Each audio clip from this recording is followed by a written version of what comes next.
안녕하세요. 케니입니다. 수업 계획 말씀드리도록 하겠습니다. 마지막 숙제 온 거 오늘 받고 이거 보면서 좀 또 많은 생각을 하게 됐습니다. 그러니까 지금 제가 무슨 지시를 내렸는지는 이해는 하고 있어요, 학생이. 근데 문제는 뭐냐면은 전에도 이해 못했다고는 생각하지 않아요. 근데 다만 자기가 해야 하는 행동이 있는데 그걸 안 해요. 그리고 이유는 크게 두 가지로 분류되는, 세 가지 정도로 분류가 되는데, 첫 번째는 편하기 위해서가 있었어요, 그동안. 그리고 두 번째는 좀 걱정하는 게 있어요. 내가 모르니까 떻게 틀리면 어떡하지 이런 게 있고, 또 세 번째는 진짜 몰라서 못하는 거 이런 식으로 있습니다. 근데 문제는 뭐냐면 제가 의사라고 생각을 하면은 학생이 환자예요. 그러면은 환자가 자기가 어디가 잘못된지를 보여줘야지 제가 알 수 있잖아요. 그렇게 해서 MRI를 찍는 거예요, 지금 현재. 이 MRI를 돌려봐야지 이 학생이 지금 뭐가 안 되는지를 볼 수가 있는데, 그걸 위해서 정확히 이렇게 이렇게 하세요라고 지시를 주면은 MRI에다 넣어놓고 이제 똑바로 누우세요 이렇게 하면, 또 저는 이제 MRI 측정하는 안쪽 방에 가 있잖아요.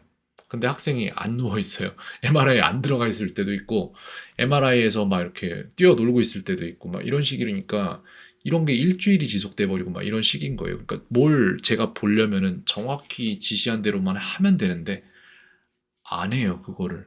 그게 문제가 되게 커요. 그래서 오늘 그거 수업 시간에 다시 또 짚고 넘어가고, 이거 어떻게 해야 된다, 왜 이렇게 해야 된다, 이런 것까지 다 말을 해줘야 될 것 같고요. 그냥 시킨 대로만 딱 하면은, 경우의 수란 게 많지 않아요. 시킨 대로만 하면은, 시킨 대로 딱 했을 때 학생이 하면은 이걸 잘하네. 그럼 잘하는구나. 오케이, 좋아. 요 정도면 되겠다. 못하네. 요 부분을 못하는구나. 그럼 내가 이걸 해주면 되겠다.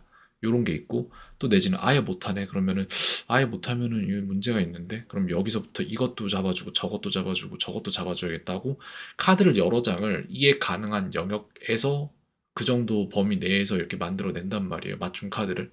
근데 문제는 하라는 걸 안 하고 딴짓을 하면은, 그러면은 제가 그거를 보고 있으면서도 뭘 해줄 수 있는 게 없어요. 그러니까 지시 받은 대로만 하면 되거든요. 근데 그걸 안 해요. 이유는 알기가 굉장히 어려워요. 그리고 수업 시간에 거기에 대해서 물어봐도 이런 이런 이유 때문에 안 했습니다, 못 했습니다, 이렇게 얘기를 하는데, 들을 때는 그냥 그런가 보다 하고 넘어가는데, 지나고 생각해 보면 그 이유가 아닌 것 같아요, 아무리 생각해도. 그런 게 되게 많아요. 그러니까 있는 그대로 말을 해주고 있는 그대로 보여주면 제가 도와줄 수가 있는데, 뭘 자꾸 거짓말을 해요, 계속해서. 그런 게 되게 많아요. 좀 습관적으로 이런 게 좀 있는 것 같습니다. 오늘 수업에서 그 부분에 대해서 계속, 그 부분에 대해서 얘기를 조금 하고, 그 다음에 이 숙제를 어떻게 해야 될 것인지에 대한 안내를 또 해야 되는 거잖아요. 전 수업에서 그걸 했단 말이에요.